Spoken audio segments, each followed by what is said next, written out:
Das hier ist eine Nvidia GeForce GTX 590 Grafikkarte. Sie sieht nach einer gewöhnlichen Grafikkarte von 2011 aus, aber in ihr steckt so einiges. Nicht nur, dass sie eine Heizung sein kann, sondern sie vereint zwei Grafikkarten in eine. Dadurch hat sie enorm Leistung, sodass Nvidia das Übertakten sperren musste. Doch warum vereint man überhaupt zwei Grafikchips auf eine Karte? Bruder allerseits. Also die GTX 590 hier ist ein spannendes Stück Technik, was mich echt reizt, die auszuprobieren und euch zu zeigen. Denn diese Grafikkarte ist eben keine gewöhnliche Karte. Heraus kam diese am 24. März 2011, weil sie 15 Jahre alt macht und damals 640 € gekostet hat. Angepasst an die Inflation wären es etwa 890 €, was für heutige Grafikkartenpreise ein Schnäppchen wäre. Ich will jetzt aber nicht sagen, dass sie günstig war. Die 580er war das Modell drunter und die hat 400 € gekostet und war seit November 2010 erhältlich. Bekommen hat man dann laut Hersteller die schnellste Grafikkarte mit gleich zwei Grafikchips, die auf die Fermi-Architektur basieren und seit der 400er Serie an Nvidia-Karten dabei ist und bekannt sind, stromhungrig zu sein und für die entsprechende Abwärme. Ernsthaft, die Karte hat zwei 8-Pin-Stecker. Einer kann maximal 150 Watt übertragen, mal zwei sind wir bei 300, plus die 75 Watt vom PCIe-Stecker. Mein Stromanbieter, der freut sich. Aber ich sag mal so, wir haben es ja dann mit zwei Grafikkarten zu tun hier. Und so von den Spezifikationen her sieht es wirklich so aus, als ob das einfach zwei 580er genommen sind, etwas Panzertape dran und zack, hat man eine Doppel-GPU. Oder? Naja, so einfach war das dann nicht. Auch wenn die GTX 590 einiges teilt mit der 580, wie den GDDR5-Speicher, ist die Taktrate etwas geringer mit 607 statt den 772 MHz. Ihr müsst dann aber bedenken, die 607 MHz sind mal 2. Fast genauso wie die weitere Konnektivität mit gleich 3 Dual-Link DVI-Ausgängen und einem Mini-Display-Port. Der Mini-Display-Port-Anschluss sei aber wirklich nur für 2D-Anwendungen ausgelegt und keine 3D-Sachen. Doch mit den 3 Dual-Link DVI-Schnittstellen können wir maximal Quad HD herausquetschen, was aber für 2011 schon ordentlich ist. Oder auch Full HD dann in 144 Hz. So, aber ja, ich weiß, dass ihr die Karte in Action sehen wollt. Und dafür nutze ich hier meinen Windows 7 Gaming PC, der eben einen Core i7 2600K hat, 8 GB DDR3 Abwärtsspeicher oder 256 GB SSD hat. An Spielen habe ich mich für City Skylines, Crysis, Assassin's Creed 1, Minecraft und Mirror's Edge Catalyst entschieden und alle laufen in den maximalen Einstellungen. Außer Mirror's Edge hier, aber dazu beim Spiel noch mehr. Und natürlich kann ich ja auch einen 3D-Mark noch dazu schieben. Wollen wir doch damit gleich mal anfangen, oder?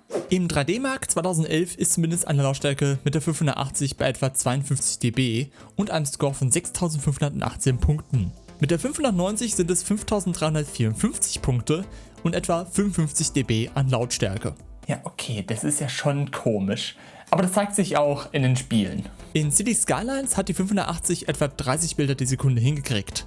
Wobei es halt von abhängig ist, wie komplex eure Stadt ist und dass dies mehr auf die CPU geht, statt auf die Grafikkarte. Die 590 hat auch im Schnitt 30 Bilder hinbekommen, wobei die höchst FPS bei 50 ist und bei der 580 bei 42. In Crysis ist die 580er im Schnitt bei 56 FPS und maximal 87 FPS, wobei die 590er durchschnittlich 47 FPS hat und maximal 128 FPS. Wobei es bei Crysis so sei, dass mehr Grafikchips dem Spiel jetzt nicht groß helfen und mehr auf die CPU geht.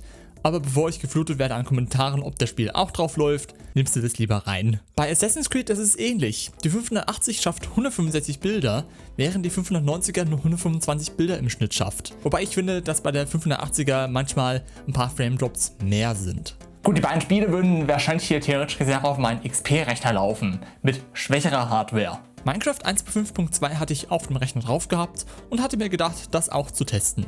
Die 580 mit 312 Bilder die Sekunde und die 590 bei 267 FPS. Da schafft jedoch die 580 die höchste Framerate mit satten 3114 FPS.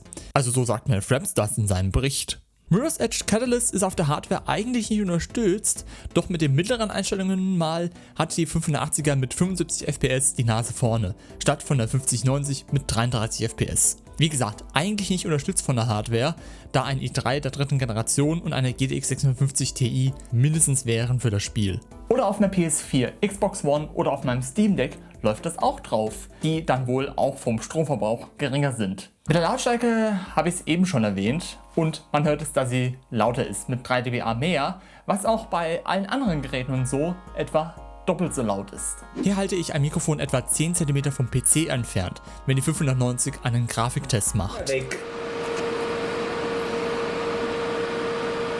Vor allem, ich weiß ja nicht weswegen, aber ich bin jetzt die Grafikkarte etwa seit einer halben Stunde am Testen hier.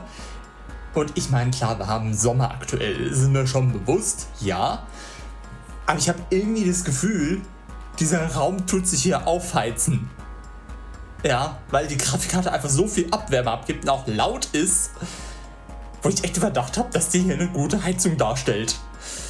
Und von den Temperaturen her ist sie ordentlich. Da habe ich Minecraft getestet, da ich GBOZ da nebendran als Fenster aufhaben kann. Und ich hätte gedacht, bei der Lüftergeschwindigkeit und Hitze, die hinten rauskommt, dass sie in Thermal Throttle geht. Also sprich, dass der Takt sich absenkt, um nicht zu heiß zu laufen. Doch der Takt bleibt stabil, aber mit 98 Grad, das macht mir ehrlich gesagt Sorgen. Hingegen ist die 580 höher getaktet und mit 76 Grad sogar noch kühler. Das zeigt sich auch im Stromverbrauch, denn die 580 ist im selben Benchmark um etwa 90 Watt stromsparender.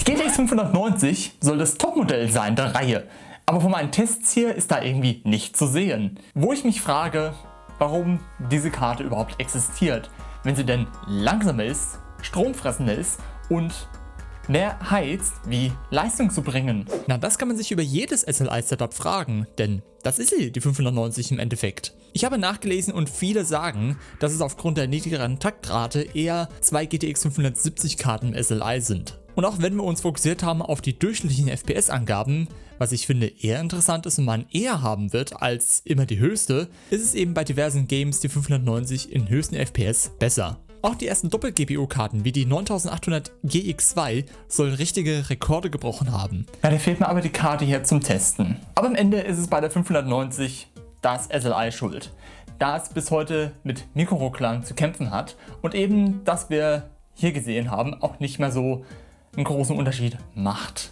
Und dazu kommt, gerade bei älteren Spielen hat Nvidia über die Jahre die SLI-Profile in den Treibern nicht mehr gepflegt. Das heißt, selbst mit aktiviertem Multi-GPU-Rendering nutzt so ein Spiel den zweiten Chip oft einfach nicht aus. Die GTX 690 war die letzte der Doppel-GPU-Karten und solche Doppel-GPU-Karten wie die 590 hier ist, sind mehr was für Sammler. Und so finde ich es auch.